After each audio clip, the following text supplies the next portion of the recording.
भाग्यवादी लोग होते हैं, कहते हैं साहब हम तो भाग्य से बंधे हुए, हमारे हाथ में कुछ है ही नहीं।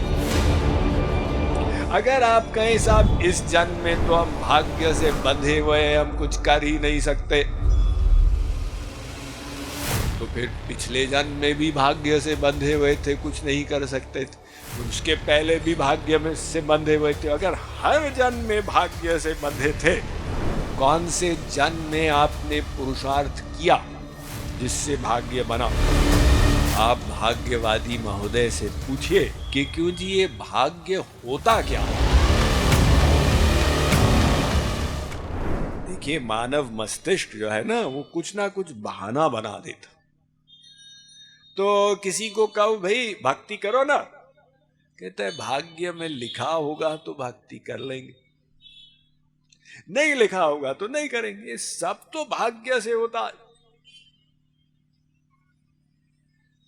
जो भाग्यवादी लोग होते हैं, कहते हैं साहब हम तो भाग्य से बंधे हुए, हमारे हाथ में कुछ है ही नहीं।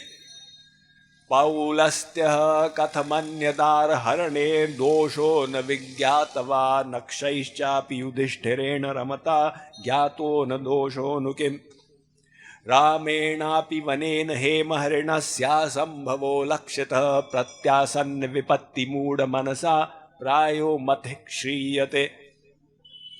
अरे रावण को वेद शास्त्रों का ज्ञाता था, भाष्यकार था, क्या हो गया था उसकी बुद्धि को कि जगत जननी को उठा के चला गया? और युधिष्ठिर धर्मराज का अवतार था और अपनी पत्नी को दाव पे लगा दिया सट्टा में। और राम को देखो, एक सोने के हिरण के पीछे भागे, उनको इतना भी नहीं पता कि सोने का हिरण होता ही नहीं है। साहब ये सब भाग्य से, जब वो बुरा भाग्य आता है तो बुद्धि ऐसी हो जाती है। भाग्यवादी लोग कहते हैं भाई सब भाग्य से निर्धारित है। आयु कर्म च वित्तं च विद्या निधनमेव च पंचैतानपि सृज्यन्ते गर्भस्तस्यैव देहिनः। आयु कर्म धन विद्या मृत्यु, इसलिए प्रयत्न करने का कोई लाभ नहीं। तो आप भाग्यवादी महोदय से पूछिए कि क्यों जी ये भाग्य होता क्या? अरे पता नहीं, वो होता है कुछ जो छी लोग बता देते हैं वही होता। पूर्व जन्म कृतं कर्म तद्दैव मिति कथ्यते। पूर्व जन्म में हमने जो पुरुषार्थ किया, जो कर्म किया, वो इस जन्म में हमारा भाग्य बन गया। हमने स्वयं अपने भाग्य का निर्माण किया अपने पूर्व जन्म के कर्मों से। वो कोई आसमान से टपक के नहीं आ गया।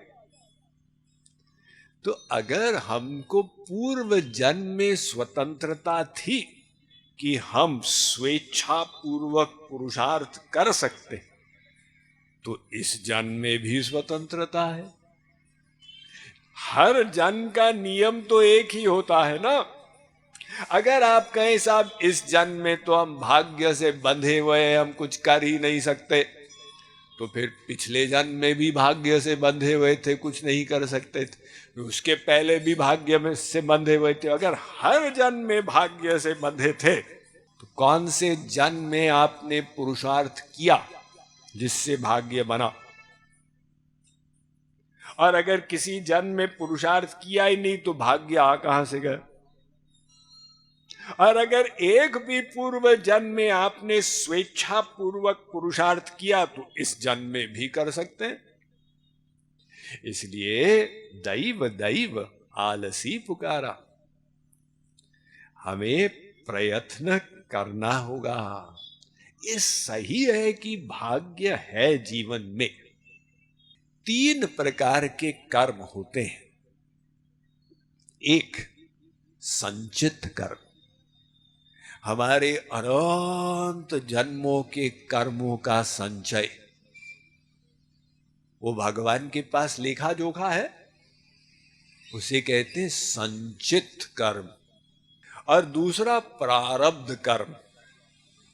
हर बार जब भगवान भेजते हैं संसार में तो संचित में से एक भाग लेके दे देते हैं, लो बेटा इस जन्म में तुम अपने कर्मों के इस भाग को भोगना। वो हमारा प्रारब्ध हो जाता है, वो निश्चित। सब जीव एक प्रारब्ध लेके आते हैं। लेकिन एक तीसरा कर्म है क्रियमाण, यानी प्रतिक्षण आप स्वतंत्र हैं क्रियमाण करने में। वो निश्चित नहीं है, वो आपके अपने हाथ में। जैसे कोई पत्ते खेलता है तो क्या पत्ते उसको मिले ये तो निर्धारित हो गए, अब उसी से खेलना पड़ेगा। लेकिन कैसे खेलेगा ये निर्धारित नहीं। कोई अच्छे पत्तों से हार जाता है, कोई बुरे पत्तों से जीत जाता है, इसलिए तो उसमें गेम खेली जाती।